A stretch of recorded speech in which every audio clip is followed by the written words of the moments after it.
All right, so maybe we should define what resilience is and like what are some of the things that can help us get to there?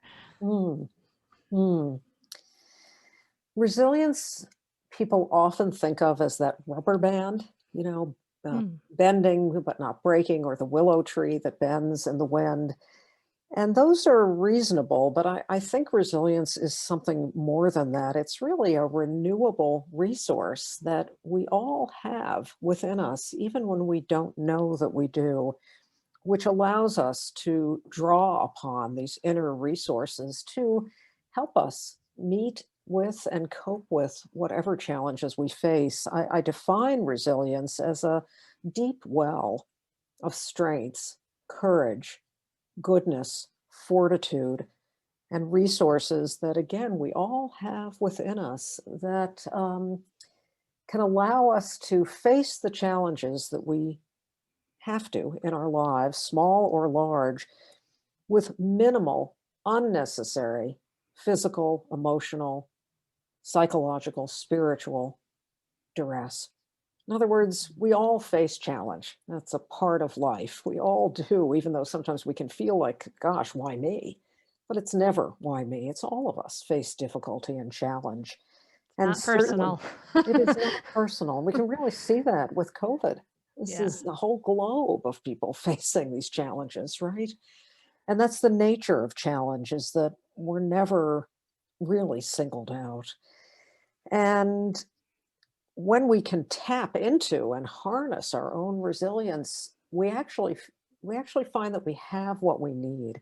And that may Mm. sound surprising to your listeners, but I would encourage people to pause for a minute and think back on challenges that they've overcome, either as a child or as an adult, perhaps an illness, an accident, a difficult boss, a job transition, challenges, with a child and special needs or other difficulties, challenges taking care of an ailing adult, a parent. So we can look back at those. And when we look back, we realize, wow, we got through it. As difficult as it was, we did mobilize.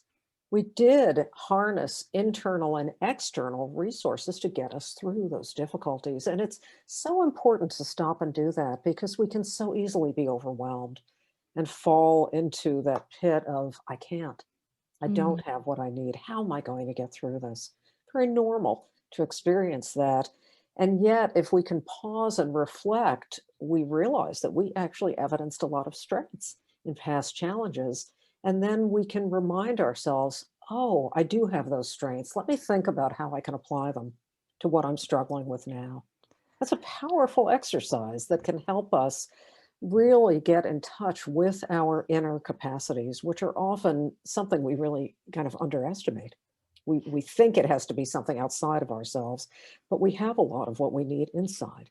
This isn't sort of a Pollyanna, oh, I'm great and I don't have any flaws. And that's not what we're talking about. We're talking about a realistic appraisal. What have I struggled with in my life? Which for any of us, it's not going to be a short list for any human being. And how did I get through that? What did I do? And you might think to yourself, oh, it wasn't me, it was my husband, or it was some other, I changed jobs. But I would push that individual to think, well, you picked that husband, didn't you? You stayed in that marriage, you did that work, you knew that you needed a different job. What part did you play in it? And it's often really validating and helps us to focus more on our capacities.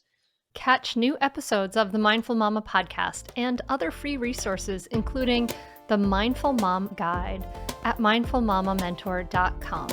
You can listen to every back catalog episode, including interviews with Dr. Dan Siegel, Janla Van Zant, Sharon Salzberg, and get meditations, join our private Facebook group, and more.